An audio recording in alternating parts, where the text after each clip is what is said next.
دیکھتے رہیے ادب مرکز یوٹیوب چینل، آپ کا میزبان سائم کیسرانی۔ کیسر نامہ بلوچ قبیلہ کیسرانی کی تاریخی کہانی، تحریر غلام قادر بزدار صاحب مرحوم، آواز سائم کیسرانی، پیشکش ادب مرکز یوٹیوب چینل۔ سناتا داستان ہوں تم کو قیصر کے گلستان کی،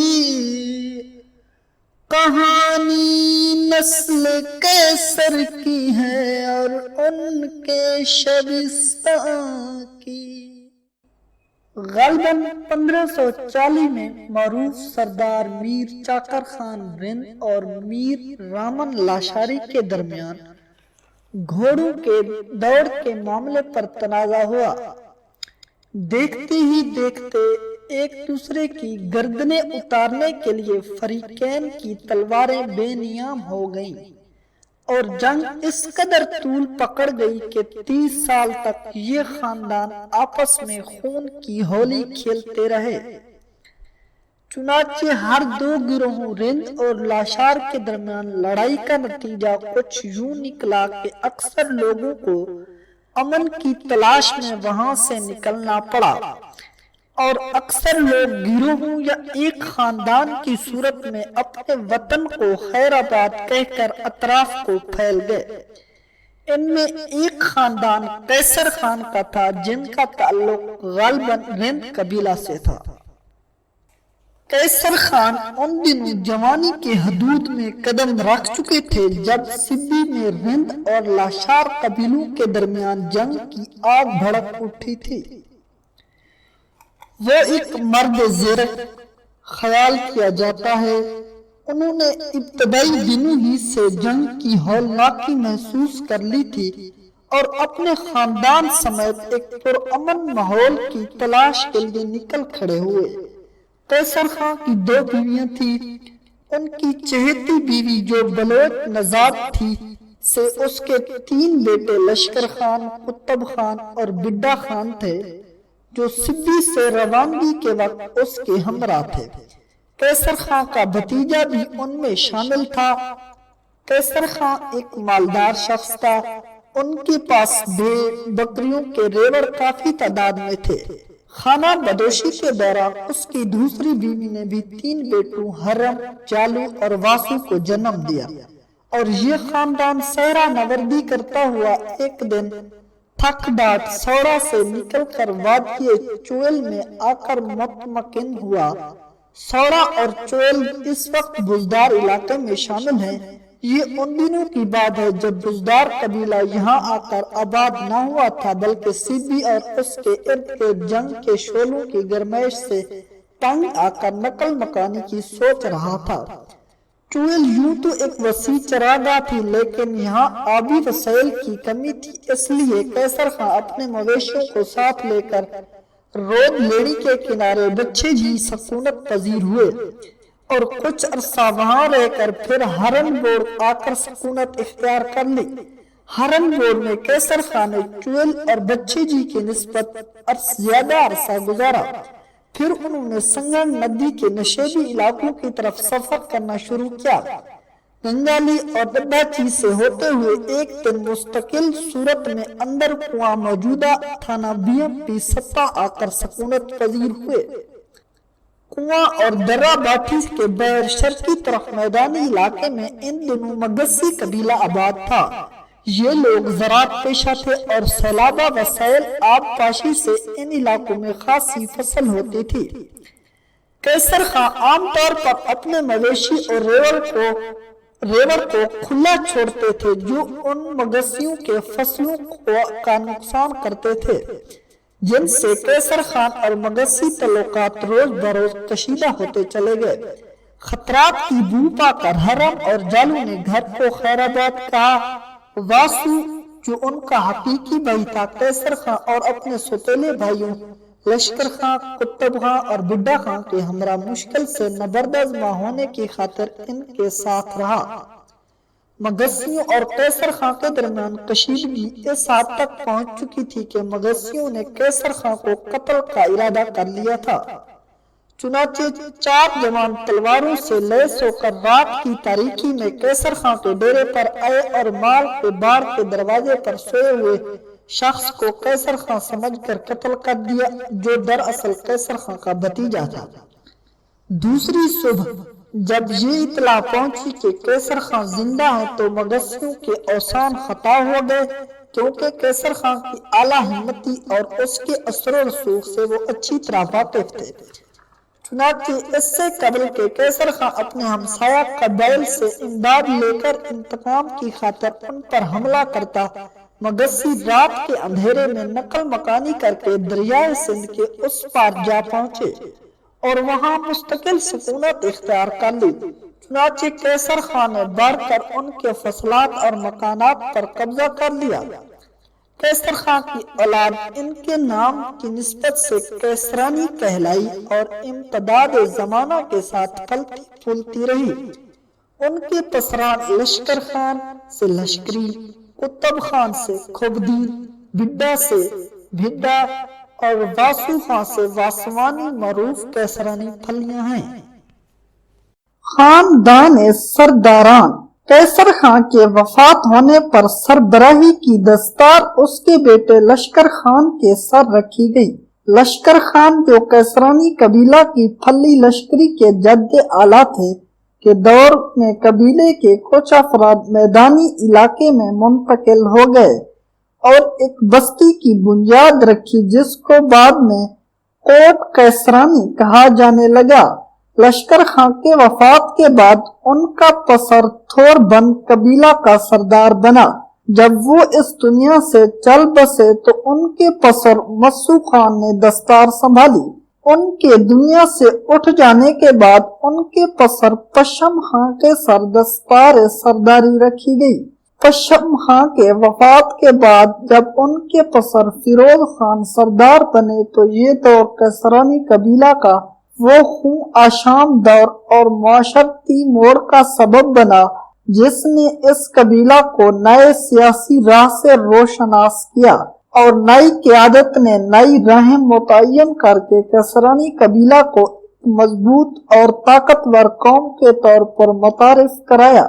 واقعہ کچھ یوں ہے کہ سردار فیروز خان کی ہمسائگی میں حمل خان نامی ایک لغاری سکونت پذیر تھا جس پر بے خبری میں مردمان ایسوٹ نے حملہ کر کے اس کی تمام تر جائیداد لوٹ لی اور خود حمل خان کو بھی قتل کر ڈالا۔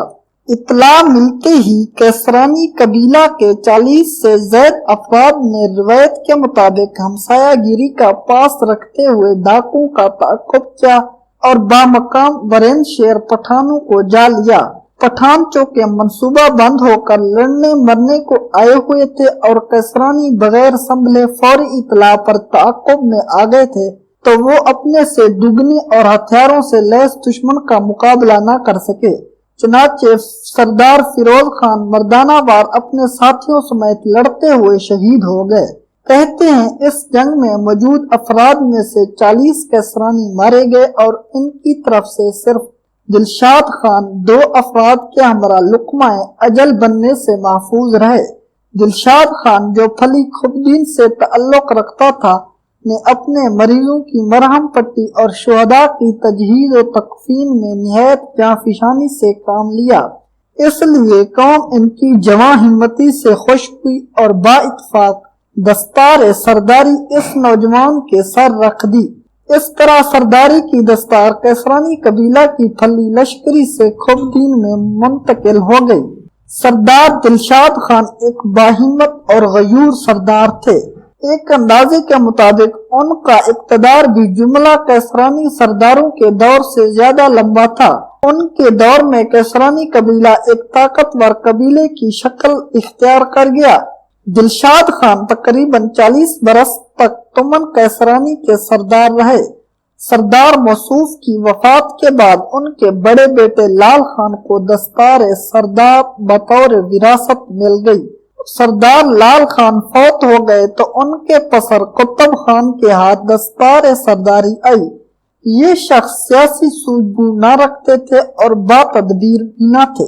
عوامی رائے کے مطابق لوگوں نے دستار قطب خان سے چھین کر ان کے چچا زاد بھائی گل خان کے سردار رکھ دی، جو بڈھن خان کے پسر اور دلشاد خان کے پوتے تھے۔ ان کی وفات پر ان کے پسر بڈھن خان تمندار بنے، جو تھوڑے عرصے بعد فوت ہو گئے۔ ان کے پسر حمل خان نے دستار سنبھالی۔ سردار حمل خان کے ہاں کوئی نرینہ اولاد نہ تھی، چنانچہ حسب لیاقت سرداری کی دستار مٹھا خان کے سر رکھی گئی، جن کا شجرہ نسب چوتھی پشت پر سردار دلشاد خان سے جا کر ملتا ہے۔ آپ اس وقت تمن کیسرانی کے سردار تھے، جب کیسرانی قبیلے کا زیری میدان علاقہ سکھ قلم رو میں شامل تھا۔ اس دوران دیوان ساون مل کو یہ علاقہ سکھوں کی طرف سے تفویض تھا۔ خالصہ حکومت کی طرف سے سردار مٹھا خان کو لکڑی کا سالم اور پیٹ لدھا کے 6 کون کا مالیہ بطور معافی ملا ہوا تھا۔ اس کے علاوہ 462 روپے سالانہ بھی سکھ حکومت سردار موصوف کو ادا کرتی تھی۔ میدان اور آزاد علاقہ پہاڑوں کے درمیان گزرگاہوں یعنی پہاڑی دروں سے گزرنے والے سامان کے لدے اونٹ پر محصول بھی سردار موصوف کو ملتا تھا۔ گڑانگ کی فتح۔ سکھ شاہی دور میں گڑانگ کا قلعہ، جو حدود علاقہ ڈیرہ فتح خان میں تھا، زبردست فوجی اہمیت کا حامل سمجھا جاتا تھا۔ یہ قلعہ براہ راست مرکز کے ماتحت تھا اور قلعہ دار بھی مرکز کی طرف سے تعینات ہوا کرتا تھا۔ ڈیرہ فتح خان اب اپنی وہ سیاسی اور فوجی اہمیت کھو چکا ہے جو اسے کسی زمانے میں حاصل تھی۔ ماضی میں اس کی شمالی طرف نواب اسماعیل خان کے خاندان کی جگیریں تھیں اور مغرب میں پٹھانوں کا جری قبیلہ استرانہ کا مسکن تھا۔ استرانہ کے مضبوط قلعہ گوروالی سے گڑانگ تھوڑے فاصلے پر تھا۔ گڑانگ کا مقصد پٹھانوں اور کیسرانی قبیلہ پر مکمل گرفت رکھنا تھا۔ یہ سردار مٹھا خان کیسرانی کے دور اقتدار کا واقعہ ہے کہ قلعہ دار گڑانگ نے سردار موصوف کو اپنے ہاں بلایا۔ سکھ قلعہ دار دراصل میں سردار کو گرفتار کر کے علاقے پر اپنی گرفت مضبوط کرنا چاہتا تھا۔ سردار کو بھی اس کے مضمون ارادے کا علم ہو چکا تھا۔ وہ میر خان کلاچی کو ہمراہ لے کر قلعہ دار سے ملاقات کی خاطر گڑانگ پہنچا۔ میر خان کلاچی اگرچہ سیاسی شخصیت نہیں تھا، لیکن وہ نامی گرامی دلیر شخص مانا جاتا تھا۔ دوران گفتگو میر خان مذکور ننگی تلوار لے کر سردار مٹھا خان کے پہلو میں کھڑا رہا، چنانچہ قلعہ دار کو سردار پر دست درازی کی جرأت نہ ہو سکی اور باخیریت قلعے سے برآمد ہوئے۔ ابھی وہ قلعہ سے تھوڑے فاصلے پر تھے کہ پیچھے سے قلعہ دار نے اپنے فوجیوں کو حکم دیا کہ وہ سردار کا نشانہ لے کر فائر کریں۔ چنانچہ فوجیوں نے فائرنگ کر دی۔ سردار اور اس کا ساتھی بال بال بچ گیا۔ اس واقعے سے سردار کا قبیلہ کیسرانی سخت ناراض ہوا۔ پیشتر اس کے کہ وہ اس قلعہ پر چڑھائی کرتے، قلعہ دار نے دھمکی آمیز طریقہ اپناتے ہوئے پیشگی کیسرانیوں پر حملہ کر دیا، مگر اسے شکست کا منہ دیکھنا پڑا اور اس کی سکھ فوج پسپا ہو کر قلعہ میں محصور ہو گئی۔ ساتھ ہی اس نے سکھ حکومت سے فوری امداد کی درخواست بھی بھیج دی، لیکن کمک آنے سے قبل کیسرانی قلعہ پر حملہ آور ہوئے۔ قلعہ کی عمارت کو کافی نقصان پہنچا اور کافی ساز و سامان اور مال و متاع غنیمت کی صورت میں ان کے ہاتھ آیا۔ اس میں 2 چھوٹی توپیں بھی شامل تھی، جن کو اس زمانے میں زمبورے کہا جاتا تھا۔ بعد میں یہ دونوں زمبورے 1853 میں کیسرانی اور انگریز حکومت کے درمیان ایک لڑائی میں فرنگیوں کے ہاتھ لگے تھے۔ سکھوں نے قلعہ کی مرمتی کرائی اور اس میں بھونی سنگھ نامی قلعہ دار تعینات کیا۔ یہ شخص متواتر 20 سال تک یہاں رہا، انتہائی سخت گیر قسم کا آدمی تھا۔ یہ پٹھانوں خاص کر پیوندوں کو انتہائی تنگ کرتا تھا، مگر اس نے کیسرانی قبیلہ کی طرف میلی آنکھ سے کبھی بھی دیکھنے کی جرات نہیں کی تھی، کیونکہ کیسرانی اس کے پیش رو کو اچھی طرح سے سبق سکھا چکے تھے۔ اندازہ ہے کہ یہ واقعہ 1803 کا ہے۔ اس سے کچھ قبل ڈیرہ غازی خان کی اجارہ داری سکھ حکومت کی طرف سے دیوان ساون مل کو سونپے گئے۔ یوسف خان کی ڈیرہ فتح پر یلغا۔ ابتدائے عملداری سرکار انگلشیا جھانگرا کے موضوع دولت والا میں سرکار کی طرف سے ایک گروہ مسمی مان کا رام برائے نگہداشت سرکاری فصل تعینات تھا، جو اچانک گم ہو گیا۔ مقامی افسروں نے یوسف خان کیسرانی کے چھوٹے بھائی محمد خان کیسرانی پر اغوا کا الزام لگا کر اسے گرفتار کر کے جیل بھیج دیا۔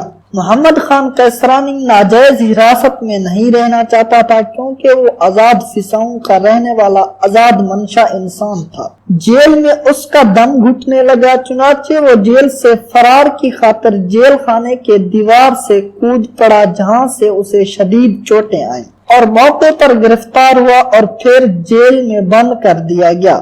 محمد خان مذکور انہی ضربات کے صدمے سے جان در نہ ہو سکا اور فوت ہو گیا۔ اس کا بھائی یوسف خان کیسرانی، جو اس بستی جھانگرا کے معززین میں شمار ہوتا تھا، ناراض ہو کر اپنے اہل خانہ کے ساتھ پہاڑ منتقل ہو گیا اور اپنے ہمراہ قبیلے کے کچھ آدمی ملا کر سرکار کے علاقہ فتح خان پر اپنی انتقام کی آگ ٹھنڈی کرنے کی خاطر حملہ آور ہوا۔ سرکار کی طرف سے پولیس مقابلے میں آ گئی اور فریقین کے درمیان جم کر آمنے سامنے گولیوں کا تبادلہ ہوا۔ نتیجے میں 9 سرکاری اہلکار اور یوسف خان کے 3 آدمی مارے گئے۔ قتل شدہ پولیس اہلکاروں کا اسلحہ بھی یوسف خان کے ہاتھ آیا اور اس نے پہاڑ کا رخ کیا۔ انگریز فوج نے اطلاع ملتے ہی اس کا تعاقب کیا۔ انگریز فوج کی مدد کے لیے 30 پیادے، 30 سوار اور مقامی لوگ بھی ہمراہ ہو لیے۔ یوسف خان کو اس فوج نے پہاڑوں کے درے پر جا لیا اور ایک بار پھر فریقین آمنے سامنے تھے، لیکن یوسف خان کی پشت پناہی کے لیے کوئی سلیمان کا مضبوط فصیل موجود تھا اور اس کی آڑ میں سخت مقابلے کے باوجود اپنے ساز و سامان اور ساتھیوں سمیت ڈٹ نکلنے میں کامیاب ہو گیا۔ یہ واقعہ 7 مارچ 1852 کو پیش آیا تھا۔ جب تک یوسف خان زندہ رہے اس نے انگریزوں کی غلامی قبول نہیں کی اور انگریز عملداری کے بغیر پہاڑ میں یا ہمسایہ پٹھان علاقوں میں رہا۔ البتہ اس کی وفات پر اس کا پسر کریم خان وطن واپس لوٹ آیا۔ یہ واقعہ سردار مٹھا خان کیسرانی کے عہد میں پیش آیا۔ انگریزوں کا باٹھی پر حملہ۔ یوسف خان کے ہاتھوں انگریز فوج کی ناکامی انگریزوں کے دلوں میں کانٹے کی طرح کھٹک رہی تھی، لیکن ان دنوں فوج پٹھانوں کے شرارتی قبائل سے نبرد ازما تھی، جو آئے دن حدود سرکار میں شرارتیں کرتے رہتے تھے۔ وہاں سے فارغ ہو کر واپس ہوتے ہی یہ الزام تراشا گیا کہ یوسف خان کی آمد باٹھی کے معززین کے پاس رہتی تھی۔ چنانچہ اپریل 1853 کو بریگیڈیئر ہاگسن کی سرکردگی میں ایک فوج ترتیب دی گئی۔ یہ فوج الصبح درہ باٹھی کے دہانے پر پہنچی تو کیسرانیوں نے اس کا راستہ روک لیا۔ سرکاری فوج جدید اسلحہ سے لیس تھی، جبکہ کیسرانیوں کے پاس توڑے دار بندوقیں یا پھر تلواریں تھیں، اس لیے وہ مقابلے میں زیادہ دیر تک ٹھہر نہ سکے۔ سرکاری فوج نے گاؤں میں پہنچ کر تمام گھر نظر آتش کر دیے۔ اہلیان بستی فوج پہنچنے سے قبل گھر خالی کر چکے تھے۔ گاؤں میں مال مویشی دیگر جو بھی شے فوجیوں کو نظر آئی اپنے قبضے میں کر لی۔ مال و دولت ایک ڈھلتی پھرتی چھاؤں ہے، کیونکہ جہاں بلند بالا محل اور جواہرات کی چمک تھی وہاں بھی خاک اڑتی دیکھی گئی۔ یہ دولت کسی وقت دوبارہ بھی آ سکتی ہے، مگر افسوس ان 2 توپوں کے چھن جانے کا ہے جو کیسرانی قبیلہ قبل از سکھ حکومت سے گڑانگ میں چھین چکا تھا۔